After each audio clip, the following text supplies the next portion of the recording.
Alright, so nandito tayo sa The Country Club, Tagaytay, Highlands. Meron kasi nag-sponsor sa atin ng isang vacation. Mula kahapon, nasa Laguna tayo hanggang ngayon, nasa Tagaytay. Imagine dundo kami sa Bataan, ihatid ko yung mamaya sa Bataan. So, maraming salamat kay Tita V. Yeah. Thank you very much. Ayan, so nandito, later, mamaya mag-swimming tayo. Tapos dito tayo magla-lunch, diba? Nag-tour din tayo dyan sa mga subdivision dyan sa Midlands. And mamaya, paakit tayo sa Highlands naman. So, alam nyo, maganda G-Viewers, once in a while. Or, misan-misan, magpunta ka sa mga high-end places. High-end malls. And talk to high-end people. Wear high-end dress, diba?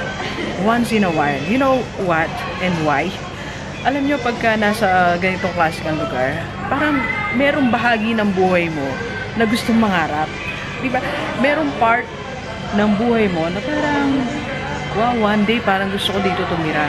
Or one day parang gusto kong dalhin dito yung pamilya ko. Or one day parang, dapat ata, nandito kami ng mga friends ko, or kailangan ako magkaroon ng property dito. So, something like that. So, nagkakaroon ka ng pangarap, diba? Na-inspire ka. Because, nakikita mo na masarap ang feeling, nare-relax ka sa magandang lugar, nakakita ka ng magagandang mga tanawin, nakakabili ka ng mga, makikita ka ng mga pwede mong bilhin na mamahalin, diba? And you're talking to people na, kaya si Tita V, na business siya, alam mo, very humble. Ano yung mga mayayaman? The more na mayaman sila, the more na humble sila. Ano pa ba yung mga nasa middle class? Sila yung parang, alam mo yun, yung kulang sa manners. May mga ganun kasi ako na-encounter eh. Alam niyo po ako, for 45 years, ang dami ko nang na-encounter na different types of people. At napakaraming tao na talagang kung makaasta, kung makapagsalita, akala mo, nabili ka niya. Diba, nabili yung buong paligid. So, may mga ganon. So, sana hindi tayo ganon. No? So, when you're talking to high-end people, alam mo, napakasarap.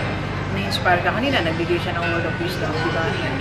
Simpleng ano lang, simpleng advice lang. Alam mo na, pinagdaanan nila yon, ginawa niya, naging successful, kaya pwede mo sundan. Okay?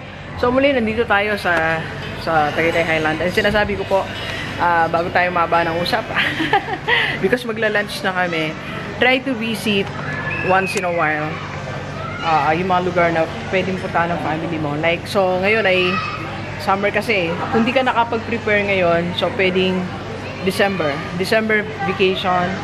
So try to see, mag-book ka sa malalayong lugar, magpunta kayo sa visit different places. Ngayon palang paganda mo na. Then after that, I'm telling you, may mababago sa buhay mo. So sabihin mo sa sarili mo na gusto ko rin yumaman. Gusto ko rin maging successful. Because I want to enjoy life. Sabi ko nga, refuse to settle eh. You just have to refuse to settle. Kasi kaya hindi tayo nangangarap ng iba pa na mas maganda na lugar na puntaan natin. Kasi kala mo okay ka na dyan sa bahay mo. Kala mo masaya ka na dyan. Hindi pa, there's more. So, like ko ang sinasabi sa mga kasama ko, there's more in life. There's more in life, kapatid. Lahat, hindi pa yan. Yung friends mo, hindi pa yan. Marami pang mabuting tao. Yung negosyo mo, hindi pa yan. Kikita pa yan, di ba? Yung career mo, hindi pa yan. Mas lalawig pa yan. Yung sweldo mo, pera mo, hindi pa yan. Mas marami ka pang pwedeng gawin. Alright? So, just refuse to settle. Okay? And second, yan. Visit high-end places para magkakakuha ka ng inspiration. Kasi ang sarap sa tao yung na-inspire ka. Because when you are inspired, gumagawa ka ng action sa buhay. Diba? Alright, so please share this video. By the way, bago tayo mag-end, launching natin, April 27, e-commerce business ko. Sa lahat na may gustong maipag-partner sa akin or kaya naman ay mag-advertise ng kanilang business. So, message mo ako 0939-5254-311. Okay?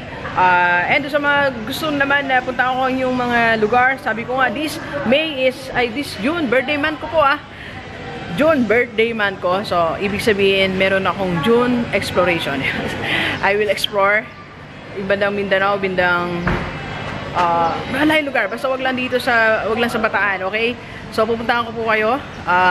May free coaching, free training, free vlogging ng business, free advertisement.